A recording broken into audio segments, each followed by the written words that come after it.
Да. Ну, я несколько слов об этих фотографиях. Эта фотография оказалась наиболее легкой для всех. Почти все ее в своих работах угадали. Это улица Пушкинская. Так она выглядела в 60-е годы, когда Ижевск расширялся, и улица Пушкинская уже стала одной из самых длинных улиц с юга на север, то на пути этой улицы оказалась вот эта водонапорная башня. Был даже проект устроить там вращающийся ресторан, но в конце концов пошли по самому простому пути, как у нас часто делают в Ижевске, сломать. Далее.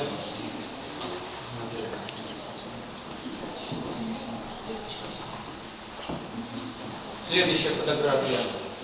Здесь значительная часть не угадала, что здесь расположено. Хотя они представили снимки, но других мест. Это улица Пушкинская. Справа проходит Красногеройская улица, стадион «Динамо». Вдали видно здание ФСБ. Улица была очень грязная. Однажды в детстве, где-то в 50-е годы, я, прицепившись за грузовую машину, а мы любили кататься, машин было мало, и вот ждали, наконец появляется машина, мы за кузов цеплялись и ехали. Водитель иногда выходил, гнал нас.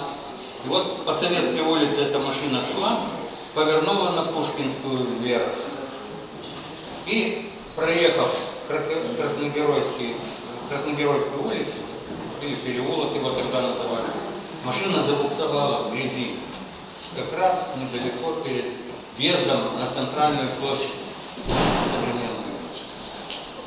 Я вижу, что дальше машина не едет, спрыгнул в эту грязь и, выходя из грязи, оборвал сапог подошвы, за что попало очень сильно от отца. Вот такой была улица. Здесь изображены местные архитекторы, планирующие, как превратить эту улицу в одну из центральных улиц нашего города.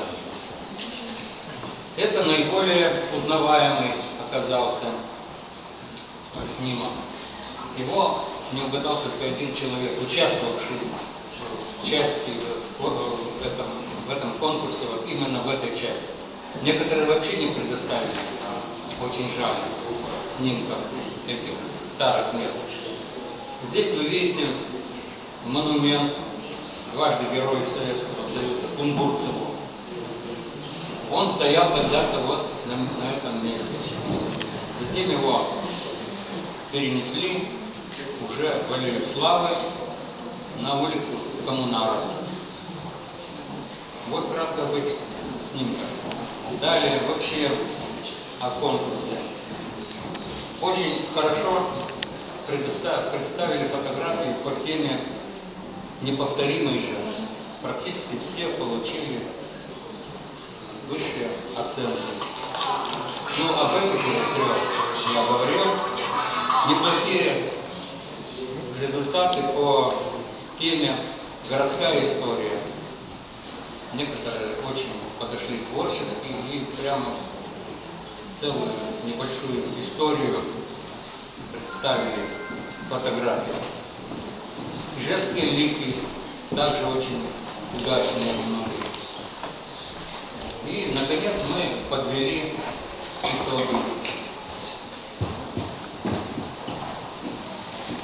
В общем, третье место.